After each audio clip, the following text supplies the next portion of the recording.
Hi, welcome to HardReset.Info channel, dear viewers. In front of me, iPhone 15 Pro, and now I'm gonna show you what you can do if your screen is not respond.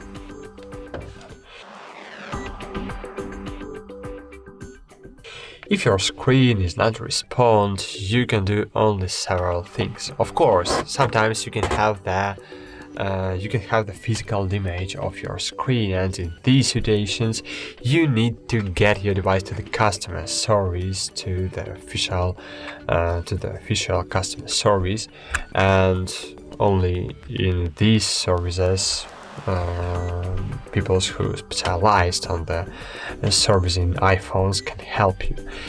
But I can't help you with the physical damage.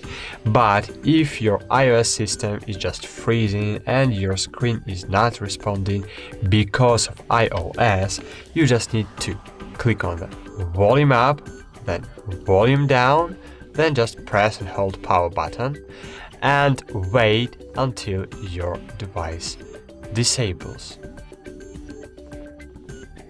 As you can see, my device disables, but I still holding the power button until I'll see the Apple logo on my screen. Then I'm releasing the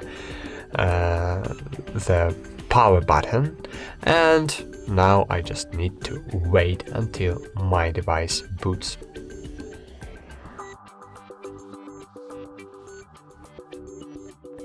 Okay, that's it. Thanks for watching, like this video, subscribe to our channel, and bye. See you.